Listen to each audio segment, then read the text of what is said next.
आज 12 जनवरी 2025 दिन संडे रविवार हो गया। हिंदी तिथि चतुर्दशी। और आइए बात करते हैं आज के मुख्य समाचार में देश। देखिए दोस्तों, एक तो आज के दिन को हमारे देश में नेशनल यूथ डे यानी कि राष्ट्रीय युवा दिवस के रूप में मनाया जाता है। भारत के महान दार्शनिक, आध्यात्मिक नेता और समाज सुधारक स्वामी विवेकानंद जी की जयंती के रूप में ये राष्ट्रीय युवा दिवस मनाने की शुरुआत साल 1985 में हुई थी, जब भारत सरकार ने 12 जनवरी को स्वामी विवेकानंद जयंती के रूप में इस दिन को मनाने का फैसला किया था। विवेकानंद के विचारों ने युवाओं को हमेशा प्रेरित किया है। स्वामी विवेकानंद कहते हैं कि युवा किसी भी देश के लिए आशीर्वाद समान है, क्योंकि वो ही देश के भविष्य को परिभाषित करते हैं। तो आप सभी देशवासियों को भी और खास करके मेरे युवा भाइयों बहनों को ढेर सारी हार्दिक शुभकामनाएं राष्ट्रीय युवा दिवस की। दोस्तों, आप हम सबके कंधों पर भारत के भविष्य की जिम्मेदारी है, तो जिंदगी में हमेशा नेक काम करें, अच्छे काम करें, स्वामी विवेकानंद के आदर्शों पर चलें, है ना। चलिए आगे बढ़ते हैं अपन खबरों में। देखिए, पहली खबर, विकसित भारत युवा लीडर डायलॉग कार्यक्रम का आयोजन होगा आज 12 जनवरी को, और इस युवा दिवस के मौके पर देश के प्रधानमंत्री नरेंद्र मोदी देश के यंग लीडर से बातचीत करेंगे। विकसित भारत युवा नेता संवाद देश के युवाओं को राष्ट्र की विकास यात्रा में शामिल करने की एक अनोखी पहल है, ये कहना है पीएम मोदी का।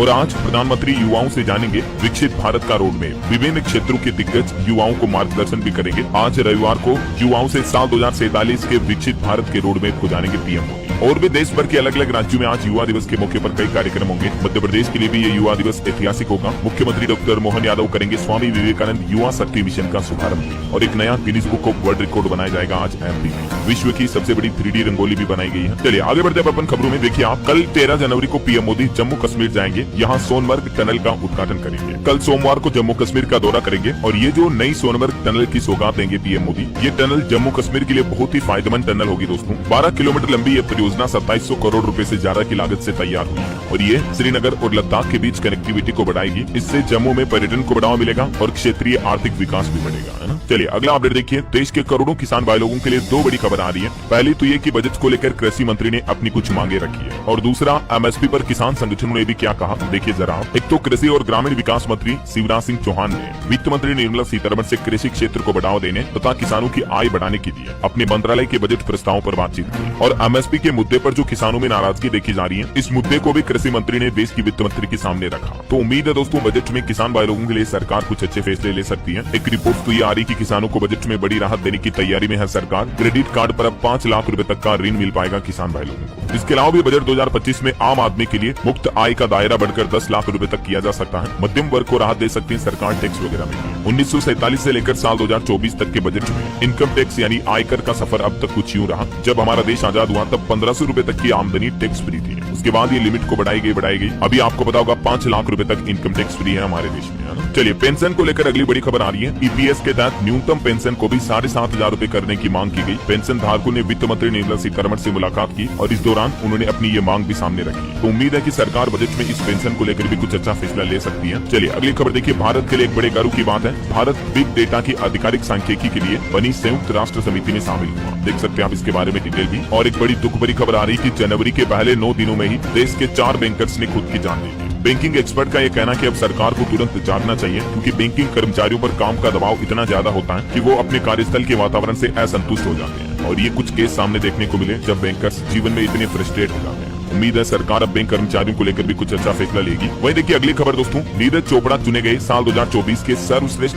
भाला फेंक एथलीट। 5वें स्थान पर अरशद नदीम का नाम रहा, जो कि एक पाकिस्तानी जेवलिन थ्रोवर है। लेकिन भारत के लिए ये बड़े गर्व की बात रही है कि 2024 का सर्वश्रेष्ठ भाला फेंक अवार्ड नीरज चोपड़ा को मिला है। चलिए अगला अपडेट देखिए। सरकारी कर्मचारियों के लिए बड़ी अच्छी खबर है, अब आप 42 दिन की एक्स्ट्रा छुट्टी ले पाएंगे। दरअसल केंद्र सरकार ने एक नया नियम लागू किया है, जिसके तहत अब वो सरकारी कर्मचारी जो अगर अपना अंगदान करेंगे, ये कमिटमेंट करते हैं, तो उन्हें अपने कार्यकाल में 42 दिन की एक्स्ट्रा छुट्टी मिलेगी। वैसे तो इस बाबत आदेश 2023 में जारी हो चुका था, लेकिन अब इसे national organ and tissue transplant organisation ने अपनी वेबसाइट पर भी अपलोड कर दिया। चलिए अगला अपडेट देखिए दोस्तों। आरबीआई यानी रिजर्व बैंक के इनोवेशन हब और आईआईएमए वेंचर्स ने हाथ मिलाया और लॉन्च किया महिलाओं पर आधारित स्वनारी टेक स्प्रिंट 3.0। ये जो नया टेक्नोलॉजी इनोवेशन हब लॉन्च किया गया दोस्तों, इसका उद्देश्य है भारत में महिला केंद्रित वित्तीय प्रौद्योगिकी यानी फिनटेक स्टार्टअप को बढ़ावा देना। ये कार्यक्रम फिनटेक से जुड़े शोधकर्ताओं को महिलाओं की वित्तीय जरूरतों को पूरा करने वाले समाधानों की अवधारणा और विकास के लिए एक मंच प्रदान करता है। चलिए बड़ी खबर देखिए। जो एचएमपीवी वायरस फैल रहा आजकल भारत में, चीनी वायरस, ये अपने पैर और पसारता जा रहा है। एक सप्ताह के अंदर ही गुजरात में 4 मामले सामने आ चुके हैं। अब एक 9 महीने का बच्चा और संक्रमित मिला। बीती देर रात भी HMPV वायरस का एक और मामला सामने आया। अब असम राज्य में भी 10 महीने का एक बच्चा पॉजिटिव पाया गया। ऐसे में दोस्तों भारत में अब तक कुल कितने HMPV संक्रमित केस मिल चुके हैं, तो उसका ये पूरा डेटा भी आप देख सकते हैं। भारत के इन राज्यों में अब तक संक्रमण के मामले सामने आ चुके हैं। जहाँ जहाँ आप ये रेड एरिया में नक्शा देख रहे हैं, राजस्थान, गुजरात, महाराष्ट्र, कर्नाटक, पश्चिम बंगाल, असम और उत्तर प्रदेश,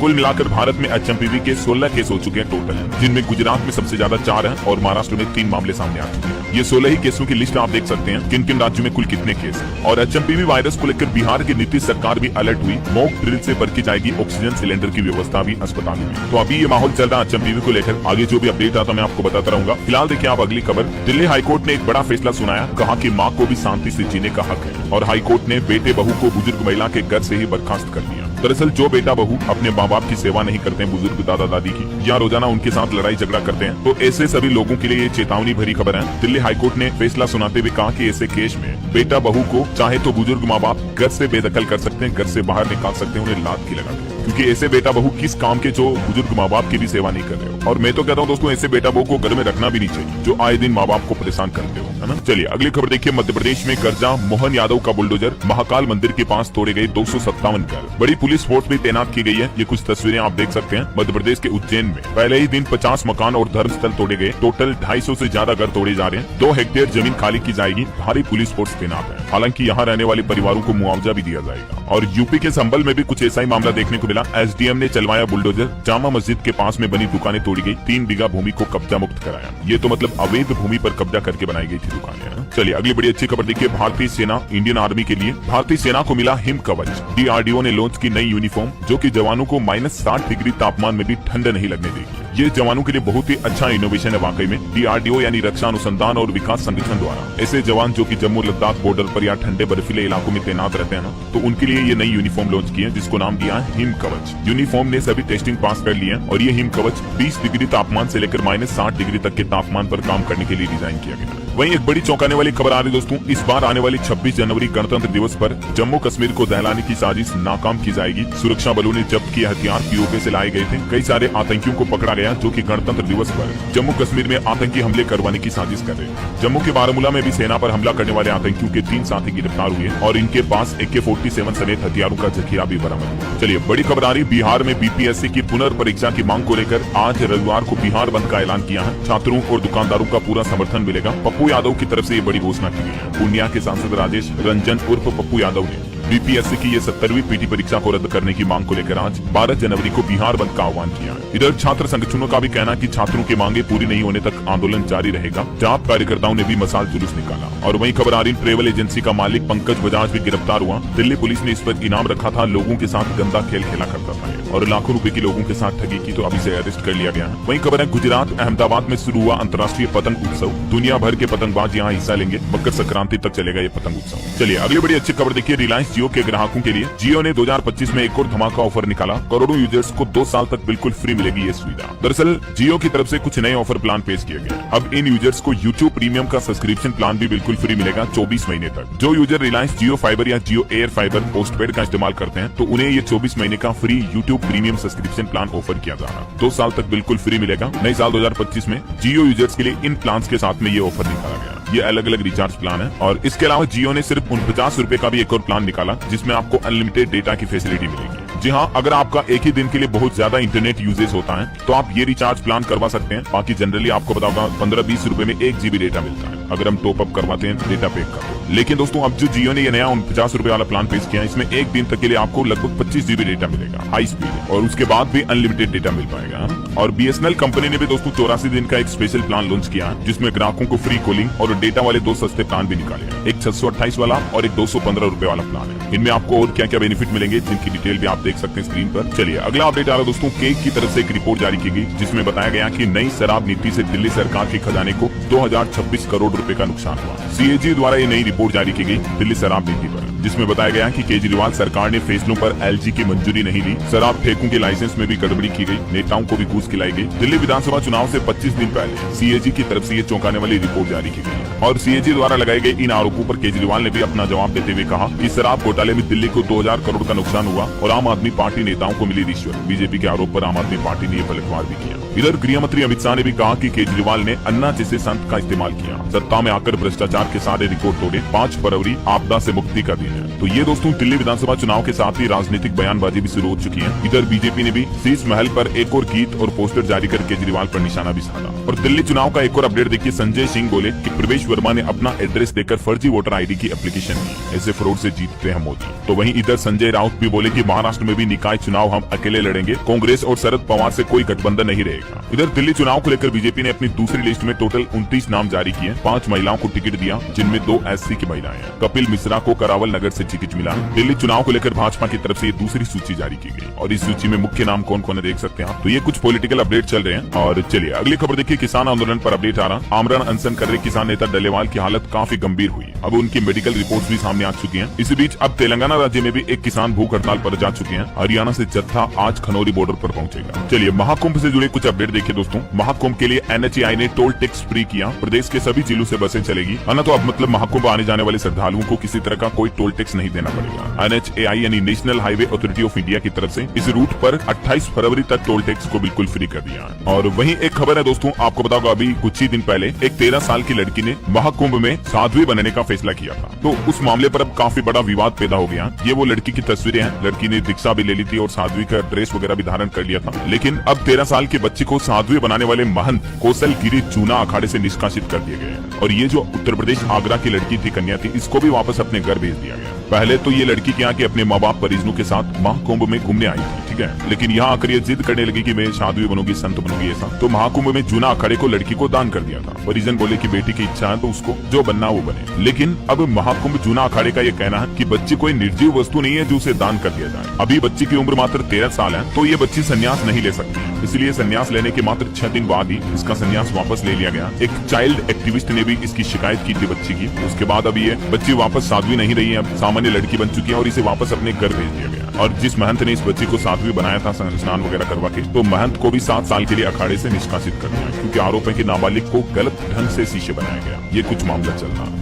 चलिए महाकुंभ से जुड़े कुछ और अपडेट देखिए फटाफट से। प्रयागराज में 5 दिनों तक अब नो व्हीकल जोन रहेगा, श्रद्धालुओं को 4 किलोमीटर तक पैदल चलना पड़ेगा। वहीं 106 साल में पहली बार प्रयागराज एयरपोर्ट से भी रात में विमान ने उड़ान भरी। अब 24/7 यानी सप्ताह के 7 दिन यहाँ से फ्लाइट्स की सुविधा मिल पाएगी, है ना। और वही खबर है दोस्तों, महाकुंभ में होगा एक देश एक चुनाव पर भी व्याख्यान। देश के पूर्व राष्ट्रपति रामनाथ कोविंद होंगे सामने। मुख्यमंत्री योगी आदित्यनाथ ने भी कहा कि देश मुस्लिम लीग की मानसिकता से नहीं चलेगा, आस्था के अनुरूप चलेगा। CM योगी ने महाकुंभ दौरे के दौरान ये बड़ा बयान दिया। और एक अच्छी खबर है, यूपी में जन रथ के बाद अब लग्जरी AC और स्लीपर बसों का भी किराया घटाया गया है और टिकट में प्रति किलोमीटर अब कितनी कमी आएगी, तो इसकी डिटेल भी आप देख सकते हैं। इससे महाकुंभ आने जाने वाले सभी श्रद्धालुओं को बड़ा फायदा होगा, क्योंकि उन्हें बसों में अब कम किराया देना पड़ेगा। और वही खबर है कि प्रयागराज में मुख्यमंत्री योगी आदित्यनाथ ने इंडियन बैंक महाकुंभ मेला विशेष ATM डेबिट कार्ड भी लॉन्च किया। महाकुंभ मेले के 45 दिनों के दौरान राज्य भर में इंडियन बैंक के ग्राहकों को ऐसे लगभग 2 लाख विशेष डेबिट कार्ड वितरित किए जाएंगे। और CM योगी की एक और बड़ी घोषणा, संगम स्नान के लिए प्रदेश के सभी जिलों से चलेगी बसें, तो स्नान करने वाले श्रद्धालुओं को भी ये राहत मिलेगी। तो ये तो कुछ प्रयागराज का महाकुंभ का माहौल चल रहा दोस्तों। और वहीं आपको पता होगा, कल अयोध्या के राम मंदिर में प्रभु श्री रामलला की प्राण प्रतिष्ठा की पहली वर्षगांठ भी मनाई गई। और देखिए इस मौके पर जब 1 साल के हुए बालक राम, तो दर्शन के लिए उमड़ पड़ा पूरा देश। 20 से भी ज्यादा राज्यों के श्रद्धालु, लाखों श्रद्धालु कल दर्शन करने के लिए आए अयोध्या। और इस दौरान CM योगी ने भी अपने संबोधन में कहा कि कमजोर होंगे तो अंजाम धर्म स्थल भुगतेंगे, बहन बेटियां भुगतेगी। रामलला की प्राण प्रतिष्ठा की पहली वर्षगांठ में CM योगी भी शामिल हुए। वहीं भूपेश रावण, विष्णुदेव राम, लखमा मारिच और ढेबर लवणासुर रामायण के पात्रों का भी वीडियो बनाया गया स्पेशल इस मौके पर। और एक अच्छी खबर है दोस्तों, महाकुंभ में अब आप पूरे यूपी के दर्शन कर पाएंगे। उत्तर प्रदेश पर्यटन विभाग की तरफ से भी एक स्पेशल प्रदर्शनी तैयार की गई है, जिसमें रामायण महाभारत सर्किट बहुत ही खास होगा। और खबर है जगराऊं से महाकुंभ के लिए भी भेजी गई 27,000 स्टील की थालियां, 17,000 गिलास और 8,000 कपड़े के थैले भी शामिल है। पंजाब के जगराऊं से ये भेजी गई है। चलिए आगे बढ़ते हैं अपन खबरों में। देखिए खबर, पंजाब में आम आदमी पार्टी विधायक गुरप्रीत गोगी की गोली लगने से जान चली गई। अस्पताल में भर्ती थे, वहाँ इलाज के दौरान दम तोड़ दिया। लुधियाना में इनका अंतिम संस्कार हुआ, बेटे ने मुखाग्नि दी। मुख्यमंत्री भगवंत मान भी पहुंचे इनके अंतिम संस्कार में। वहीं खबर है, केंद्रीय रेल मंत्री अश्विनी वैष्णव ने कटरा श्रीनगर वंदे भारत ट्रेन का वीडियो भी शेयर किया और कहा कि इसी साल ये ट्रेन शुरू होने की उम्मीद है। कल भी वो बोले थे कि ये सपना सच होने जैसा है। और वही खबर देखिए, केंद्र सरकार का एक बड़ा फैसला, अब CAPF फोर्स में कोई भी हो मगर शराब साझा कर पाएंगे एक दूसरे के साथ। मतलब चाहे BSF के जवान, CRPF के जवान, SSB, ITBP सभी जवानों को किसी भी कैंटीन से मदिरा यानी शराब दारू मिल पाएगी। केंद्रीय अर्धसैनिक बलों के जवानों और रिटायर्ड कर्मचारियों को लेकर कैंटीन से संबंधित यह नया नियम लागू कर दिया है सरकार ने। जून 2025 तक मोबाइल ऐप के माध्यम से भी जवान इन सुविधाओं का फायदा ले पाएंगे।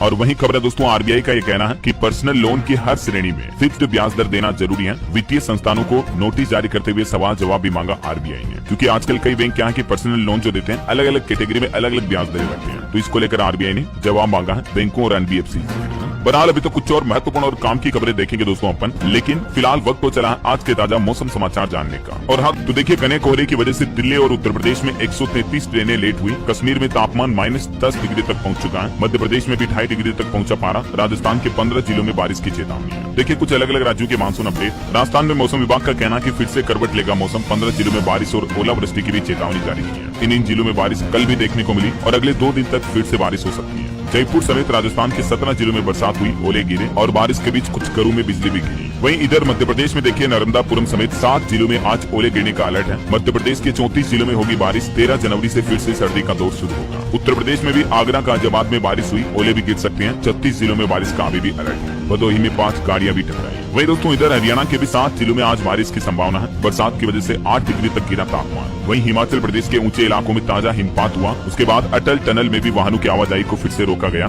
हिमाचल के भी 7 जिलों में कल से 3 दिन कोहरे का अलर्ट है। पंजाब के भी 8 जिलों में बारिश का अलर्ट है। 3 जिलों में कोहरा छाएगा। झारखंड में 4 दिन बाद ठंड से मिलेगी राहत। मकर संक्रांति पर नहीं लगेगी ठंड। 18 जिलों का न्यूनतम तापमान अभी 10 डिग्री से नीचे चल रहा है। और भी अगले 24 घंटों के दौरान मौसम की संभावित गतिविधियां क्या रह सकती हैं, जिसकी जानकारी आप देख सकते हैं स्क्रीन पर। इन राज्यों में बारिश की संभावना है। हल्की मध्यम बरसात हो सकती है। चलिए अब अपन आज के सराफा बाजार पर नजर डाल लेते हैं दोस्तों। तो क्योंकि आज संडे है तो मैं आपको साप्ताहिक रेट बता देता हूँ। इस सप्ताह सोने चांदी में तेजी रही। सोना 514 रुपए बढ़कर 78,018 रुपए प्रति 10 ग्राम पहुंच चुका है। जबकि दोस्तों इस सप्ताह चांदी में बहुत ज्यादा महंगाई हुई। 2147 रुपए महंगी होकर अभी चांदी 90,268 रुपए प्रति किलो बिक रही है। चलिए कुछ मार्केट अपडेट्स भी देख लेते हैं फटाफट से। देखिए जेनसन इंडस्ट्रीज ने सेबी के पास DRHP फाइल किया। IPO के लिए 300 करोड़ के फ्रेश शेयर जारी करेगी कंपनी। वहीं स्टॉक ट्रेडर्स के लिए एक बड़ी राहत भरी खबर आ रही है। डेरिवेटिव सेगमेंट में कोई नया कदम नहीं उठाएगा सेबी के ऑल टाइम मेंबर की तरफ से ये बात की जानकारी दी गई कि डेरिवेटिव सेगमेंट में इक्विटी रोकने की कोई और योजना नहीं है। वहीं निवेशकों के लिए भी खबर है। EMA पार्टनर्स इंडिया का इश्यू प्राइस 17 जनवरी को खुलेगा IPO। और खबर है एक नवरत्न कंपनी ने ज्वाइंट वेंचर का ऐलान किया। तो बाजार खुलने पर आप इसके स्टॉक पर भी नजर रखें। 2 साल में 200% तक के लगभग रिटर्न दिया है। रिन्यूएबल एनर्जी यूनिट असम राज्य में ये वेंचर की घोषणा की है। इसके अलावा Q3 में 4.5% बढ़ा। डी-मार्ट का मुनाफा भी, रेवेन्यू में भी 17% तक का उछाल देखा गया। तो इसके स्टॉक पर भी आप नजर रखें। और निवेशकों के लिए एक खबर है दोस्तों, बंधन म्यूचुअल फंड ने लॉन्च किया एक नया NFO। 20 जनवरी तक 1,000 रुपए से भी आप इसमें SIP वगैरह की शुरुआत कर सकते हैं। ठीक है, ये एक म्यूचुअल फंड का NFO है। और एक रिपोर्ट आ रही दोस्तों की इस साल 2025 में आएंगे 90 से ज्यादा IPO। 1 लाख करोड़ रुपए से ज्यादा का साइज होगा इनका। तो अगर आप इस साल भी निवेश करना चाहते तो अच्छे खासी अपॉर्चुनिटी आपको नई नई कंपनियों के IPO में स्टॉक इन्वेस्टमेंट के तौर पर देखने को मिलेगी।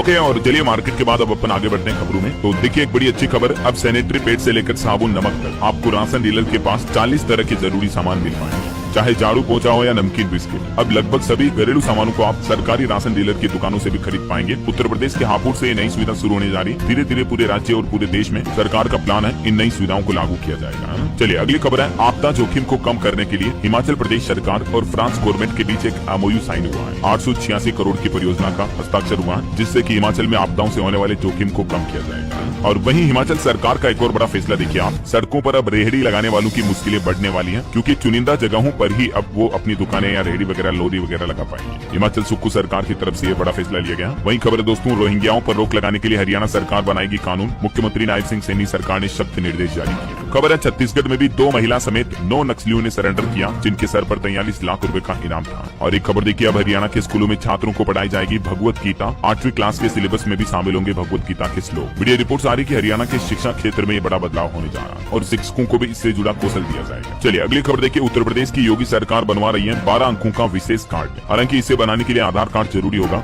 दरअसल यूपी सरकार की जो एक परिवार एक पहचान पहल है ना, उसके तहत परिवारों को फैमिली ID कार्ड जारी किए जा रहे हैं। और ये जो फैमिली ID कार्ड होता है, ये आधार कार्ड की तरह 12 अंकों का एक यूनिक नंबर वाला ID कार्ड होता है। अगर आपने भी अभी तक नहीं बनवाया है तो आप इस ऑफिशियल पोर्टल के माध्यम से जाकर बनवा सकते हैं। और हाँ, एक अच्छी बात ये दोस्तों की जिन लोगों के पास राशन कार्ड नहीं है ना, जो मतलब राशन कार्ड से वंचित परिवार है, वो भी इस योजना के तहत अपना पंजीकरण करवा सकते हैं। ठीक है ना, तो ये यूपी में फैमिली ID कार्ड के जरिए आपको कई सरकारी योजनाओं के फायदे वगैरह मिलते रहेंगे। चलिए खबर है, बिहार के सरकारी स्कूल में होने जा रहा बड़ा बदलाव। मार्च से शुरू हो जाएगा ये काम। बिहार के नीतीश सरकार की तरफ से एक बड़ा फैसला लिया गया, जिसके तहत नए शैक्षणिक सत्र से पहले राज्य के 81,000 सरकारी विद्यालयों की रैंकिंग की जाएगी। और ये रैंकिंग मार्च में विद्यालयों के समग्र प्रदर्शन के आधार पर होगी। ताकि मतलब रैंकिंग के माध्यम से पता चल पाएगा कि कौन सा स्कूल कितना अच्छा परफॉर्म कर रहा है। सरकारी स्कूलों की ये रैंकिंग लिस्ट जारी करेगी बिहार सरकार, है ना। इसके अलावा बिहार के गाड़ी मालिक भी जरा सावधान हो जाएं। बिहार के NH यानी नेशनल हाईवे और SH यानी स्टेट हाईवे पर अब स्पेशल जांच अभियान चलाया जाएगा। बिहार के परिवहन विभाग की तरफ से इस संबंध में निर्देश भी जारी किया गया और इस अभियान के दौरान अगर आप बिना हेलमेट, बिना सीट बेल्ट गाड़ी चला रहे हो या ओवर स्पीडिंग वगैरह कर रहे हो तो तुरंत आपके चालान काटे जाएंगे और आप पर सख्त कार्रवाई भी की जाएगी।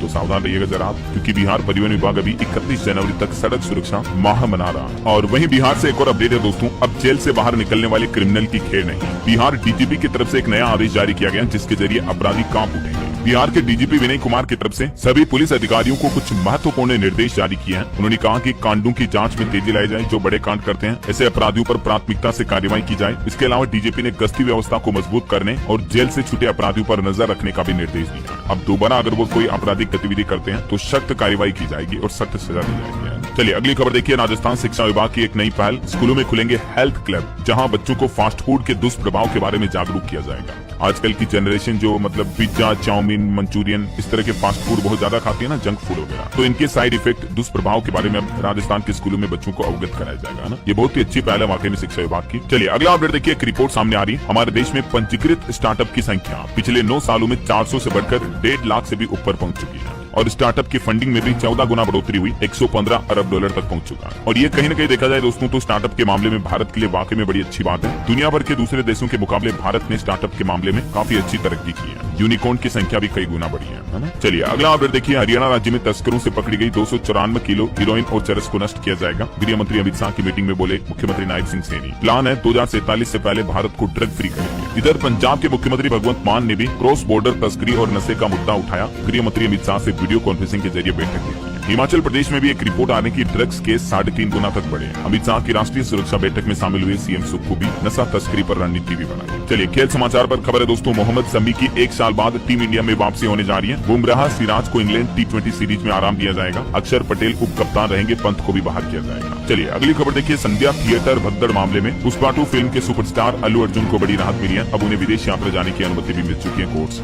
वहीं आपकी सेहत को लेकर एक चौंकाने वाली रिसर्च सामने आ रही है कि हर एक सिगरेट पीने से आपकी जिंदगी के 20 मिनट कम होते हैं। UCL के वैज्ञानिकों द्वारा एक नई डराने वाली स्टडी जारी की है। ऐसे में दोस्तों अगर आप भी स्मोकिंग करते हैं तो आज ही छोड़े सिगरेट की बुरी लत। यूनिवर्सिटी कॉलेज लंदन के वैज्ञानिकों की स्टडी में चौंकाने वाला खुलासा सामने आया कि पुरुष अगर सिगरेट पीता तो उनकी जिंदगी के औसतन 22 मिनट कम हो जाते हैं। महिलाओं को भी काफी नुकसान करती है स्मोकिंग। चलिए अगली खबर है। यूपी इलाहाबाद हाईकोर्ट ने लोहिया संस्थान के साथ एक MOU साइन किया। हाईकोर्ट के जजों और उनके आश्रितों को मिलेगी केसलेस इलाज की सुविधा। वहीं खबर है हरियाणा रोहतक पहुंची प्रो कबड्डी विजेता team Haryana stealers. Coach Manpreet बोले कि भारत में कबड्डी का भविष्य उज्जवल है, नशे से दूर रहेंगे। और IMF यानी इंटरनेशनल मॉनेटरी फंड की तरफ से भी एक रिपोर्ट जारी की गई जिसमें कहा गया कि इस साल भारतीय अर्थव्यवस्था थोड़ी सुस्त रह सकती है। IMF के प्रबंधक की तरफ से ये अनुमान लगाया गया। और इन्फ्लेशन पर भी IMF का कहना कि वैश्विक स्तर पर महंगाई में कमी जारी रहेगी। चलिए अगली एक आपको सावधान करने वाली खबर बताता हूँ। एंड्रॉइड 12 से लेकर 15 तक के यूजर्स तुरंत अपने फोन को अपडेट कर लें, क्योंकि आजकल स्मार्टफोन में एक नया वायरस आ रहा है। सरकार की तरफ से भी चेतावनी जारी की गई है जिसके तहत आपका फोन हैक हो सकता है, आपके बैंक खाते से पैसा वगैरह कट सकते हैं। समझ रहे? कुछ खामियां पाएगी एंड्रॉइड के पुराने वर्जन में, तो आप अपने फोन को लेटेस्ट अपग्रेड कर लें। चलिए बैंकिंग न्यूज से खबर है। HDFC बैंक ने FD की ब्याज दरों में बदलाव किया। देश के सबसे बड़े प्राइवेट बैंक की तरफ से फिक्स डिपोजिट की नई इंटरेस्ट रेट जारी की गई है। हाल ही में HDFC बैंक ने लोन वगैरह के रेटों में भी बदलाव किया था, मैंने आपको बताया था। इसके अलावा एक्सिस बैंक, भारतीय स्टेट बैंक और PNB की FD इंटरेस्ट रेट क्या है ये भी आप देख सकते हैं स्क्रीन पर। चलिए खबर देखिए दोस्तों।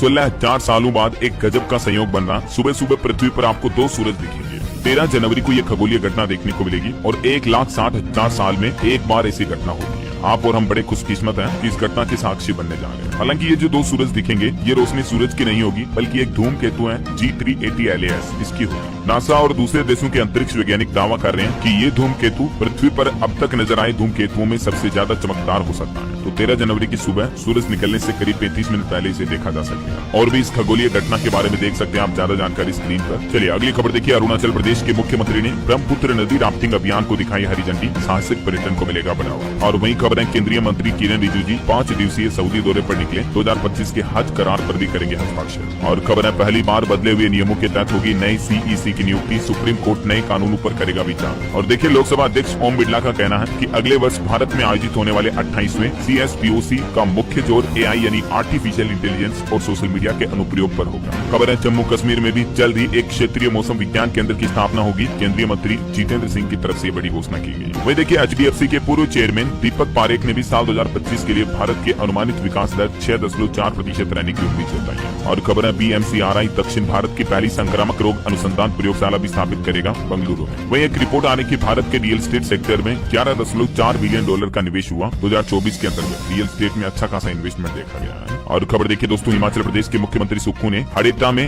नव जीवन नाम से एक नए प्रोग्राम का शिलान्यास किया। इससे इको टूरिज्म को बढ़ावा मिलेगा। और बड़ी खबर आ रही 14 जनवरी से अनिश्चितकालीन हड़ताल पर जाएंगे राजस्व अधिकारी पंजाब में, और इसके चलते तहसीलों के काम भी ठप पड़ सकते हैं। तो ऐसे में दोस्तों पंजाब में जमीन, मकान, प्लॉट, प्रॉपर्टी वगैरह की रजिस्ट्री का काम फिर से रुक सकता है, क्योंकि राजस्व अधिकारी पूरे संघ ने हड़ताल की चेतावनी दी है। 14 जनवरी मकर संक्रांति से कार्य बाधित होंगे। इनकी कुछ मांगे हैं, इसको लेकर पंजाब सरकार को इन्होंने चेतावनी दी। चलिए अगली खबर देखिए, ICMR की एक रिपोर्ट सामने आ रही है कि सर्जरी के बाद संक्रमण का खतरा रहता है। हर साल 15 लाख लोग मतलब मरीज इसकी चपेट में आते हैं, क्योंकि जो गाँव वगैरह होते हैं उनमें सुपर बग जैसे बैक्टीरिया घुस जाते हैं। चलिए खबर है लद्दाख में चीन को मिल सकेगा माकूल जवाब। पूर्वी लद्दाख में बुनियादी ढांचे के निर्माण प्रस्तावों को भी मंजूरी मिली सरकार से। वहीं देखिए म्यूचुअल फंड कंपनी की CEO बोली कि सप्ताह में 100 घंटे काम किया तब दुखी थी, बाथरूम में रोती थी। तो आनंद महिंद्रा भी बोले कि क्वालिटी जरूरी है, क्वांटिटी नहीं। दरअसल हाल ही में कुछ दिनों पहले सुब्रमण्यम ने जो सप्ताह में 90 घंटे काम करने की सलाह दी थी, तो उसको लेकर अभी बड़े बड़े लोगों के बीच बातें चल रही है। चलिए खबर है उत्तराखंड में नेशनल गेम्स में देश भर के 9,728 खिलाड़ी दिखाएंगे अपनी प्रतिभा। देहरादून समेत 8 जिलों में 44 इवेंट होंगे। 17 दिन शेष रह गए, 28 जनवरी से शुरू होने जा रहे हैं। और एक दुर्घटना हो गई दोस्तों, देखिए कन्नौज रेलवे स्टेशन पर निर्माणाधीन इमारत ढहने से दर्जनों लोगों के फंसे होने की आशंका है। 23 घायल हो गए, 6 को मलबे से बाहर निकाला गया। ये कन्नौज स्टेशन पर एक वेटिंग हॉल बनाया जा रहा था, तो अभी निर्माणाधीन था, ये ढह गया। और खबर है रविंद्र चौहान बने महाराष्ट्र बीजेपी के कार्यकारी प्रदेश अध्यक्ष भी। वही खबर है सिंगापुर के राष्ट्रपति थरमन शनमुगरत्नम 14 जनवरी से लेकर 18 जनवरी तक भारत दौरे पर रहेंगे। चलिए कुछ और स्टेट न्यूज अपडेट देख लेते हैं दोस्तों फटाफट से। देखिए मध्य प्रदेश सरकार भी आज युवा दिवस के मौके पर MP में युवा शक्ति मिशन लॉन्च करेगी।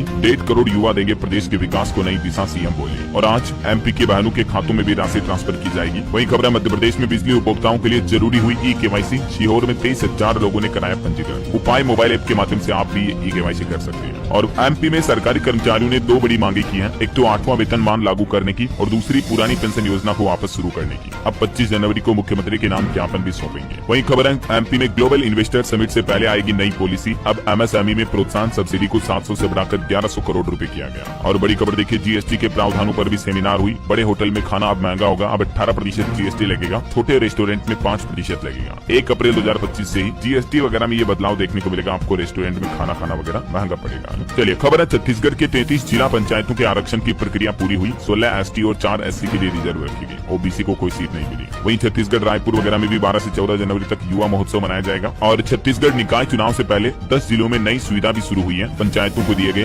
20 व्हीकल भी। वहीं खबर है दोस्तों 26 जनवरी को राष्ट्रपति द्रौपदी मुर्मू करेगी ड्रोन दीदी को सम्मानित। जांजगीर की हेमलता को आया निमंत्रण, छत्तीसगढ़ की है ये। और राज्य में 3 लाख नए आवासों का भी ऐलान हुआ। 15,000 आय या 2.5 एकड़ सिंचित भूमि वाले लोग भी अब PM आवास योजना के लिए पात्र होंगे। केंद्रीय कृषि कल्याण मंत्री शिवराज सिंह चौहान की तरफ से ये घोषणा की गई है। और छत्तीसगढ़ राज्य में 3 लाख नए आवास भी बनाए जाएंगे। वही खबर है दोस्तों यूपी में दोपहिया वाहन चालकों को बिना हेलमेट के नहीं मिलेगा पेट्रोल। जालौन में सड़क सुरक्षा के लिए बड़ा फैसला लिया गया। 26 जनवरी से नया नियम लागू होगा। और देखिए CM योगी ने कहा कि चीन के उत्पादों में जहर मिलता है। लखनऊ में बोले मुख्यमंत्री योगी आदित्यनाथ, खादी अपनाएं, नीति बनाकर 3,90,000 लोगों को रोजगार भी दिया। इधर लखनऊ में भी दोस्तों सरकारी कर्मचारियों ने OPS और 8वें वेतन आयोग की मांग तेज की। आंदोलन की रणनीति भी बनाई। वही खबर देखिए यूपी मेरठ में IIMT कॉलेज के दीक्षांत समारोह में रक्षा मंत्री राजनाथ सिंह भी शामिल हुए। 25 मेधावी छात्रों को गोल्ड मेडल देकर सम्मानित भी किया। वहीं यूपी महाकुंभ को लेकर 3 स्पेशल ट्रेनों का परिचालन होगा बिहार छपरा से। और बिहार में रेलवे से एक और अपडेट है, 19 से 21 जनवरी तक 8 ट्रेनों के मार्ग में भी बदलाव किया गया। वही खबर है बिहार में छात्राओं को मिलेगा 24 दिन का मार्शल आर्ट का प्रशिक्षण भी, जिससे की छात्राएं सेल्फ डिफेंस सीख पाएंगी।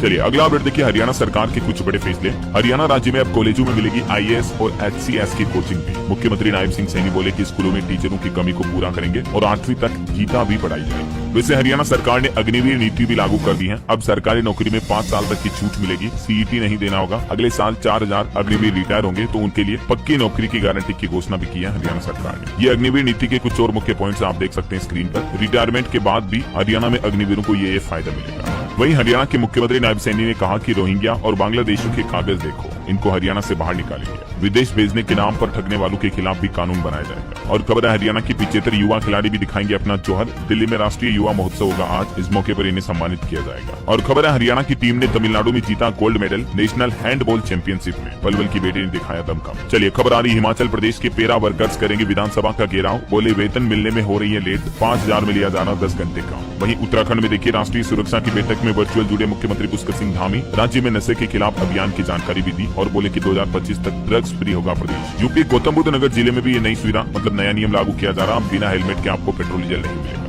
वहीं खबर है हिमाचल प्रदेश में अब इतनी आय वाले परिवार भी बीपीएल सूची में शामिल हो पाएंगे। बीपीएल परिवारों की आय की लिमिट को सरकार ने सालाना बढ़ाकर 30,000 रूपए तक कर दिया। सॉरी मतलब 30,000 तो पहले था, इसका दायरा अब बढ़ाकर 1.5 लाख रूपए कर दिया। सालाना 1.5 लाख आय वाले लोग भी अब बीपीएल के पात्र माने जाएंगे, है ना। इसके अलावा दोस्तों चंडीगढ़ में स्कूलों की टाइमिंग वगैरह बदली गई है ठंड को देखते हुए। अब नया टाइम टेबल क्या रहेगा ये देख सकते हैं आप स्क्रीन पर। वहीं खबर है यूजीसी की तरफ से एक नया आदेश जारी किया गया। अब शिक्षकों को हर सेमेस्टर में कम से कम 15 सप्ताह पढ़ाना अनिवार्य होगा। विश्वविद्यालय अनुदान आयोग की तरफ से देश भर के कॉलेज यूनिवर्सिटी के लिए नया ऑर्डर जारी किया है। और खबर है स्मार्टफोन के बाद अब आपको जल्द he made in India laptop देखने को मिलेंगे। केंद्रीय मंत्री अश्विनी वैष्णव ने चेन्नई में एक नई लैपटॉप बनाने वाली फैक्ट्री का उद्घाटन भी किया। और एक खबर है आपदाओं से लड़ने में बिहार का सहयोग करेगा इसरो। आपदा प्रबंधन प्राधिकरण और मौसम सेवा केंद्र का सेक के साथ एक एमओयू साइन हुआ है। सरकारी नौकरियों पर अपडेट है दोस्तों। सुप्रीम कोर्ट में लॉ ग्रेजुएट्स के लिए भर्ती निकली है। 80,000 तक का वेतन मिलेगा। हालांकि पोस्ट कमी है, इसमें 90 है टोटल और ये इसकी लास्ट डेट वगैरह रहेगी। तारीख देख लीजिएगा आप। चलिए कुछ अंतर्राष्ट्रीय न्यूज अपडेट देखिए। अमेरिका के कैलिफोर्निया में जो आग लगी हुई है दोस्तों, उसमें अब तक 11 लोगों की जान चली गई है और इस बड़ी दुर्घटना से 11.5 लाख करोड़ का नुकसान भी हुआ। वहीं अमेरिका के पूर्व राष्ट्रपति जो बाइडेन बोले कि मैं चुनाव में ट्रंप को चाहता तो हरा सकता था। पार्टी की एकजुटता के लिए दावेदारी छोड़ी। 15 जनवरी को ये विदाई भाषण देंगे। इधर अमेरिका जापान ने रूस के खिलाफ कुछ नए प्रतिबंध भी लगाए हैं। 2 भारतीय कंपनियों पर भी बैन लगा है। कच्चे तेल की कीमतों में 3% की बढ़ोतरी हुई। अभी $80 बैरल पार पहुंच चुका है। ओके और चलिए दोस्तों अंत में आज के राशिफल पर नजर डालते हैं। तो देखिए वृष राशि वालों को रुका पैसा मिलने के योग है। सिंह राशि के लोगों को पदोन्नति या इंक्रीमेंट होने की भी संभावना है। और भी कुछ अलग अलग राशियों का राशिफल आप देख सकते हैं स्क्रीन पर। और हाँ दोस्तों आप मुझे कमेंट करके बताइए कि स्वामी विवेकानंद का वास्तविक नाम क्या था। कमेंट करके लिखना। आपको सही जवाब देने वाले लोगों को रैंडमली सेलेक्ट होने पर इसे लाइक करना, शेयर भी करना। न्यूज चैनल को सब्सक्राइब करके बेल आइकन जरूर दबा देना।